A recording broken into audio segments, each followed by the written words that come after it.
नमस्कार दोस्तों। क्या आपके ऊपर मल्टीपल लोन्स हो गए हैं? क्या रिकवरी एजेंट आपको दिन में बार बार कॉल्स कर रहे हैं? क्या आपकी फैमिली को डरा रहे हैं?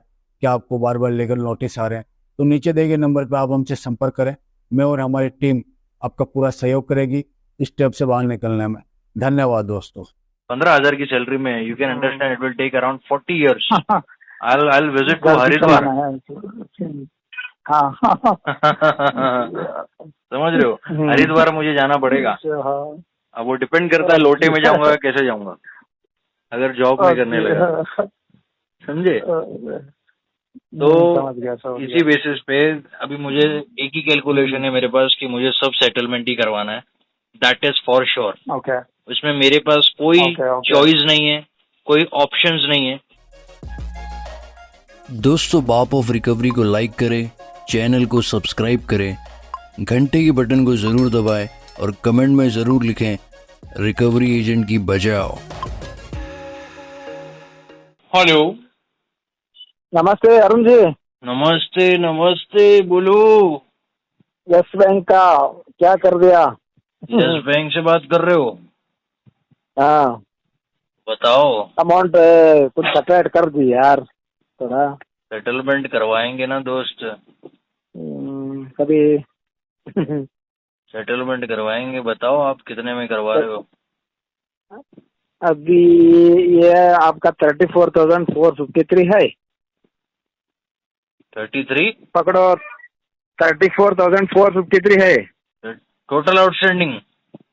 हाँ 35,000 पकड़ लो। हाँ 35,000 पकड़ो। उसमें 30% लेस होता आपको। 30% लेस होता? अरे नहीं नहीं नहीं। भाई नहीं वो होता है। बैंक वाला मेरे को उतना ही दिया ना परमिशन, हुआ क्या करने का। नहीं नहीं नहीं, इसको हाँ सेटलमेंट करवा देंगे, वन टाइम सेटलमेंट करवा देंगे। वही वन टाइम सेटलमेंट। 7-8 लाइन हजार पर रुपये वो ले मेरा लो। मैनेजर को अभी लाइन पे लेता, वो बात कर लीजिए ले लो। कितना देता वो। हाँ हाँ ले लो ले लो। एक मिनट। आप जिस व्यक्ति से बात कर रहे हैं उसने आपकी कॉल को होल्ड पर रखा है, कृपया लाइन पर बने रहें। हेलो अरुण जी बात कर लीजिए। हेलो, सर जी नमस्कार। नमस्कार, हाँ अरुण जी। बात कर रहा हूँ। कौन बात कर रहे हैं आप? मेरा नाम अनिल कुमार है सर। सो मैं इधर यस बैंक का मैनेजर हूँ। यस बैंक के मैनेजर हैं आप? देवेंद्र जी, हाँ जी देवेंद्र जी बोल रहे थे कि आपका कुछ प्रॉब्लम हुआ है तो सर मैं आपको थोड़ा सिनेरियो बता देता हूँ। हाँ जी मैं आपको सिनेरियो बता देता हूँ क्या चल रहा है, ठीक है? अभी right now from last 6 to 7 months my business was completely ramp down और मेरा अराउंड 30 to 40 लाख का मेरा नुकसान हुआ है, फाइनेंशियल लॉसेस हुआ है, दैट इज ऑन रिकॉर्ड। और इसके चक्कर में मेरे ऊपर जो है कम्प्लीटली 12 से 15 लोन चल रहे हैं, पर्सनल लोन, 8 से 10 क्रेडिट कार्ड है, कंप्लीट टू कंप्लीट सब फॉल्ट में हो गया। सब फॉल्ट में, सब डिफॉल्ट में, एनपी और राइट ऑफ में पड़े सब केस। किसी का पेमेंट नहीं हो रहा है क्योंकि मेरे पास है नहीं, I can not afford right now. और इंडीड अंडरस्टूड। हाँ जी, और कैसा है, एक लोन चुकाने के लिए दूसरा, तीसरा, चौथा, पांचवा, इट इज कम्प्लीटली ए डेब्ट trap right now what I am correct. So ऐसे करके जाए तो there is no use, right? There is no use, that is I am saying, it's a डेब्ट ट्रैप। तो अभी बिजनेस तो रैम डाउन हो गया, there is no income source, I am searching for job right now. I am a self employed person from last 5 years. Right now I am searching for a job. Okay you can understand what position right now I am into. Indeed, तो यहाँ पे कैसा है, you can't restart your business? No, I cannot because it will take funds. Because right now in the open market itself, I have taken the funds, and there is some obligation from individual market I have to repay to them as well. Okay. Oh shit. तो Okay. They won't give you on any. No. Terms पे नहीं देता है अभी। नहीं। तो वो completely business तो it is going to be unforeseen as per the ramp down condition. तो उसके अलावा अभी जॉब मुझे करने का अभी ट्राई करना है, अभी मिल जाए कहीं पे तो ठीक है, बट वहां पे भी आपको पता है starting salary they will only consider me as a fresher if I will go to any suppose in any call centre और any job 15 to 18,000 that is the salary what I am gonna get and I have around 40 lakh का डेब्ट। 15,000 की salary में you can understand it will take around 40 years. I'll visit to Haridwar. समझ रहे हो? हरिद्वार मुझे जाना पड़ेगा। अब वो डिपेंड करता है लोटे में जाऊंगा कैसे जाऊंगा अगर जॉब में करने लगा, समझे? तो इसी बेसिस पे अभी मुझे एक ही कैलकुलेशन है मेरे पास कि मुझे सब सेटलमेंट ही करवाना है, दैट इज फॉर श्योर। उसमें मेरे पास कोई चॉइस नहीं है, कोई ऑप्शंस नहीं है कि हाँ आप फोरक्लोजर कर लो, आपके पास ये इनकम सोर्स है, आपके यहाँ से पैसा आने वाला है, आप फोरक्लोजर कर सकते हो, आप ये कर सकते हो, आप स्टैब अमाउंट भर सकते हो, आप मिनिमम भर सकते हो। No option, no choices. एक ही कंडीशन है, वो है सेटलमेंट, OTS। ठीक है, अभी आपका अकाउंट है, it is one of the minor account I have right now as per the total default. As well. Yeah.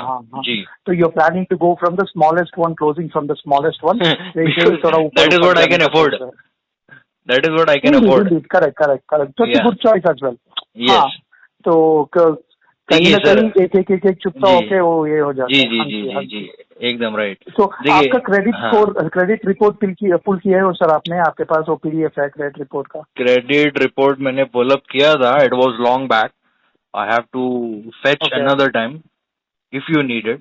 Okay. We can provide you. That will help me get you more waiver. Right. Sure, you can also pull up my CIBIL report, right? You will find out the whole financial summary. But again, what happens is it will come to your email address if I do so. So I can, yes. I listen from the collection department, I can't do it. So again, sales वाले पुल कर सकते हैं। Collections पे क्या होता है, हम लोग ये पुल किया तो भी आपका ईमेल एड्रेस पे ही आएगा। Okay. So credit team can do it. सभी है हमारे पास। हाँ, credit team can do it. They do it only in case of, if they want to go ahead and give you a new loan or हाँ जी, dispersal करने से पहले करता है, वो रूल्स एंड रेगुलेशन है। अभी ऐसे पुल किया तो आपका क्रेडिट स्कोर एक बार पुल किया तो 5 या 10 कम तो होता जाएगा क्रेडिट स्कोर आपका। पुल करके ऐसे ही थोड़ी देख सकता है कोई, तो इसलिए तो रिस्की है, हम लोगों का एक्सेस नहीं होता है। So only credit team can do it when they are selling anything, new product पे ऐसे चलता है। मैं देखता हूँ, मैं आपका ईमेल एड्रेस पे शायद आता है। There are a lot of other websites like Expedia and all. No issues. Credit score आपका ईमेल एड्रेस पे आता है, वो चेक करता हूँ। So आपका कुछ बोल रहे थे कि 35,000 में, मैं सिस्टम के सामने नहीं हूँ, so बोले तो मैं बाहर था। So देखिए सर, इसमें 35,000 is a total outstanding, right? Indeed. Yes. So correct. Yeah, 35,000. What best I can afford right now for this account, if you want to go for settlement, is 7,000 is the best what I can go for one-time settlement. Okay. And this amount even I have to arrange. And how I will arrange this? Indeed. One of my younger brother has just, he has just opened an account with MobiKwik. So he got that zip pay later from MobiKwik. So he got around 11,000. Yeah, yesterday he got that amount of MobiKwik pay later 11,000, which was. So I, put an hold on that amount. I asked him to do not use it. I'll use for some small account settlement. So even this amount I'm going to arrange from my younger brother. So 7,000 is the best I can do. And I don't even told you this amount that we'll go for some negotiation or we will do some bargaining. This is one of the upfront amount I can afford. Okay. Yeah. Understood. Taking your situation into consideration, I understood. So just give me time till Monday. So sure. Monday, probably by afternoon, I'll let you know. So मैं जाके system वगैरह check करके मैं test क्या है वो आपको बताता हूँ. So I will go as low as possible, sir. मैं आपको वो प्रॉमिस करता हूँ. मैं बता के आपको देखिए मैं आपको बताता हूँ सर, मंडे को बताता हूँ. Right, no issue. Because the reason is this: I told you the amount which I'm getting borrowed by from my younger brother. Amount is ready right now, and I can only borrow 7,000 or 7.5 from him. So if you can provide me a settlement letter, so it will be OTS and the payment will be done same day, EOD. Correct. Okay, sir. Okay, let me check, sir. Let me check and I'll get back to you on Monday. Sure. Thank you. Okay. Sure. Bye. Thank you very much.